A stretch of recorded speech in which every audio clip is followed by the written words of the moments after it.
If only we had lassies to dance with tonight.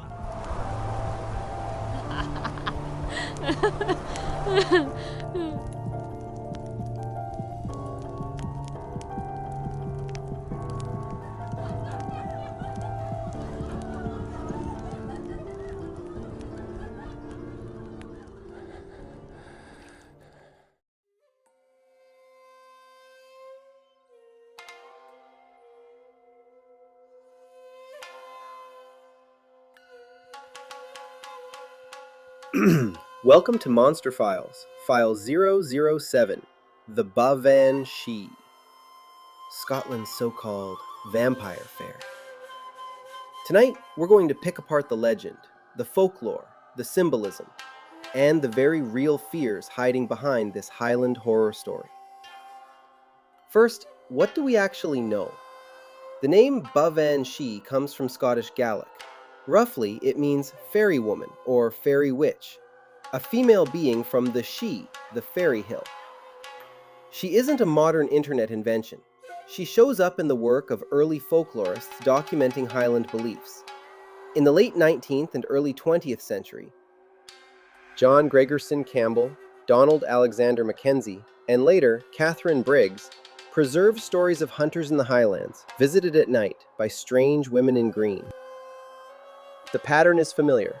4 men, a lonely hut or shieling, a casual wish for female company. Women appear, they dance. Joy turns into horror. By dawn, most of the men are dead. Now, these written records are relatively late. We don't have a neat, signed report from 1723 that says, "Dear Diary, attacked by Baobhan Sìth today, 1 star, do not recommend." What we have are 19th and early 20th century folklorists writing down stories that were clearly already old when they heard them. So the legend is older than the books, but the books are how it survived. And notice this, those early accounts talk about mysterious women, about dancing, about slashed throats. But they don't always use the word vampire. That label comes later.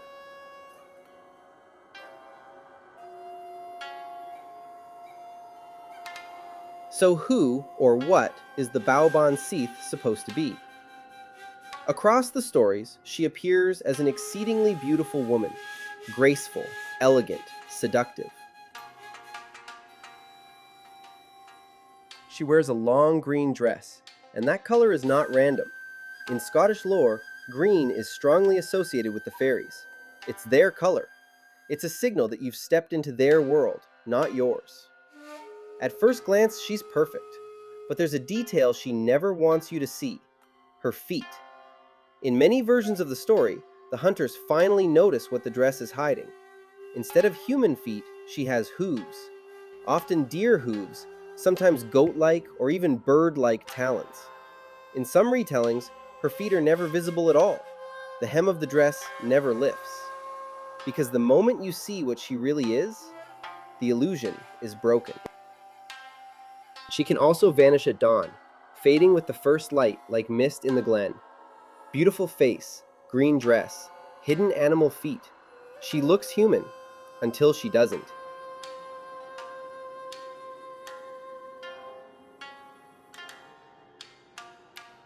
Her hunting pattern is consistent and cruel. The setting is almost always remote. Highland hills, lonely bothies, caves, or rough hunting huts far from any town. The victims are usually men, hunters, travelers, drovers. They're tired, they're isolated, they're relaxed after a long day, and then someone makes a wish. If only we had a woman here to dance with. In Highland belief, that kind of careless wish at night is dangerous. There's an old idea that if you wish for something after dark without calling on God's protection, something else might grant that wish in a twisted way. And that something else might be listening. The bah-vahn Shee appears almost immediately after the wish, alone or with more of her kind. She offers music, she offers dance, she offers exactly what the men asked for. The dancing goes on and on. The men feel lighter, happier, flushed with excitement and alcohol and flattery. Then the turn comes. Her fingers, once soft, show sharp nails like talons. Her grip tightens. She pulls a man close and slits his throat. In some versions, she drinks his blood. In others, the emphasis is simply that he's left pale and lifeless by dawn. Either way, the message is clear. The dance is not a celebration. It's a feeding ritual. Sometimes one man survives, usually the one who, by luck or instinct, takes refuge near iron-shod horses. The bah-vahn shee will not go near them. Iron is one of the classic fairy-repelling materials in Celtic lore. When the sun finally rises, the strange women are gone, and the bodies are left behind. The survivors go home with a story that sounds like a nightmare, and over time, that nightmare turns into legend.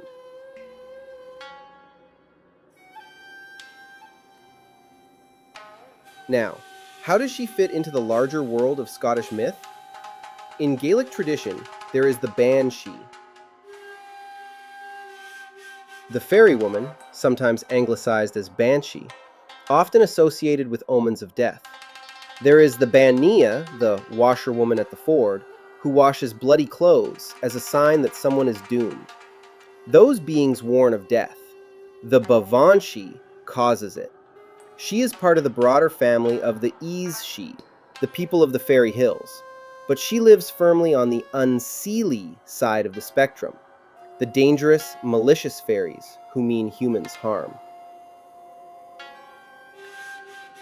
Her story is wrapped in classic fairy rules. Don't make careless wishes at night, don't dance with strangers in remote places, keep iron close by, beware of beauty that hides its true nature.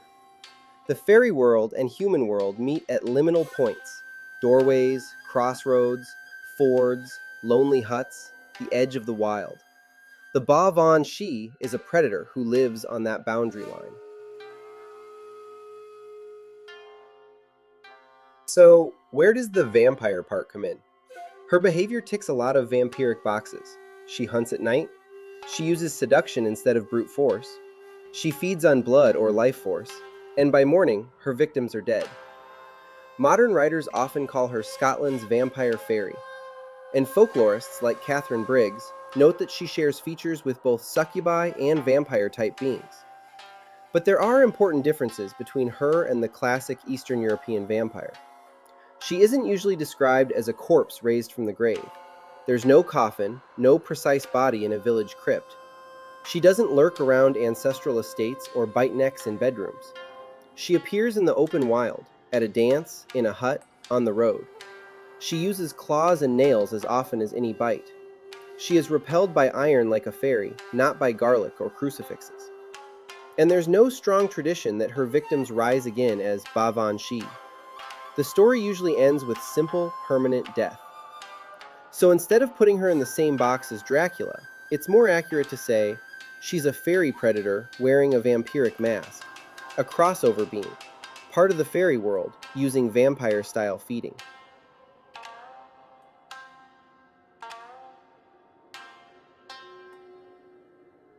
Like most good monsters, the bah-vahn shee has evolved as she traveled into modern media. 20 and 21st century blog posts, podcasts, and novels often crank her up to 11. They give her dramatic shapeshifting, turning into wolves or ravens, sleeping in actual coffins, converting victims into more bah-vahn shee, or trapping her under cairns like a classic movie vampire. Some of that is fun horror fiction, but it isn't always present in the earlier folklore. The older lore looks more like this: beautiful woman in green, hidden hooves, remote bothy, dancing, slashed throats, iron-shod horses as protection, dawn as the cutoff point. So when you hear someone talk about the Scottish vampire fairy that sleeps in a coffin under a cairn and commands flocks of wolves, it's worth remembering.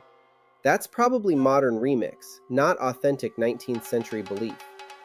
The legend we can actually see in the record is simpler, and in a way, more chilling.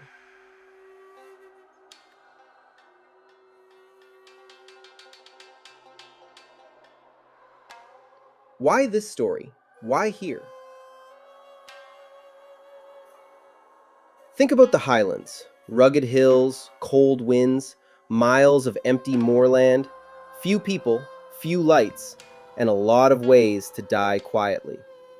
Hunters and travelers slept in rough shelters, stone huts, sheelings, caves, whatever they could find.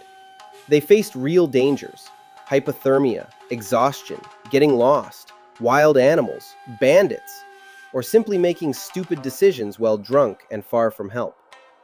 Now layer the bah-vahn Sìth over that. She is the personification of all those risks, wrapped in a story people will actually remember. She is isolation made beautiful. She's the moment when you stop respecting the environment and start treating it like a playground. She's what happens when you say, "Nothing bad can happen to us out here," and then tempt fate. The dance is the perfect metaphor. You step into the rhythm, you surrender control, you forget how late it is, how tired you are, how far from home you've come. By the time you realize what's really happening, it's already too late. Dance plus beauty plus death is a recurring pattern in Celtic lore. The bah-vahn Sìth just happens to be one of the sharpest versions of it.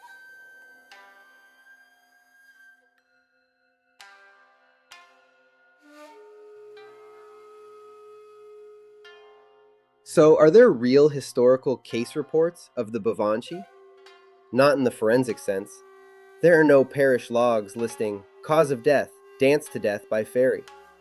What we do have are stories. Stories preserved by Highland families and later written down by folklorists who recognized a pattern. The bah-vahn Sìth appears in the wilderness. She offers company to the lonely. She gives exactly what you wished for, until it kills you. Because of that, any detailed encounter we present here is a dramatization, based on recurring motifs found throughout the folklore.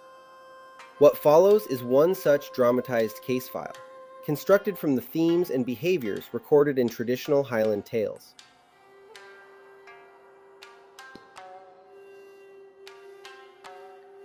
The brothers spent the evening gathering wayward sheep across the steep, heather-covered ridges of Glen Brae. As dusk settled, cold wind rolled down from the mountain, and the two sought shelter inside a ruined turf shieling, a place neither had ever noticed before. Inside, a small fire crackled on its own, though neither man remembered lighting it. To lift their spirits, Fergus joked, "What I wouldn't give for a lass to dance with tonight." Moments later, a woman in a long green dress appeared in the doorway, barefoot, smiling. She claimed she'd been traveling the glen and heard their voices. Her movements were graceful, too graceful, as if she glided instead of stepped. She asked to dance.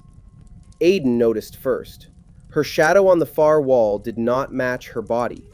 It shifted wrong, as though cast by something with the shape of a deer's head and hind legs. When her fingers brushed Fergus's arm, Aidan saw long, sharp nails extend silently from her hands. He shouted, grabbing the iron-banded shepherd's crook by the door. The moment the iron struck the floor, the woman recoiled, her smile peeling back into something far too wide, far too hungry. "Hiss," she hissed, her dress stirring though no wind entered the shieling, then fled into the night with impossible speed. Fergus collapsed, throat lightly cut, blood staining the moss beneath him. He survived, barely, but he never returned to the mountain again. Locals later told the brothers that the shieling where they sheltered hadn't stood for decades.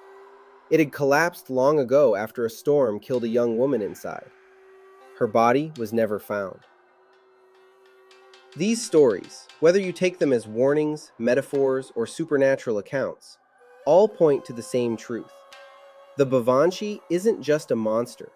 She's the embodiment of every danger waiting in the dark when desire, exhaustion, and isolation cloud a traveler's judgment.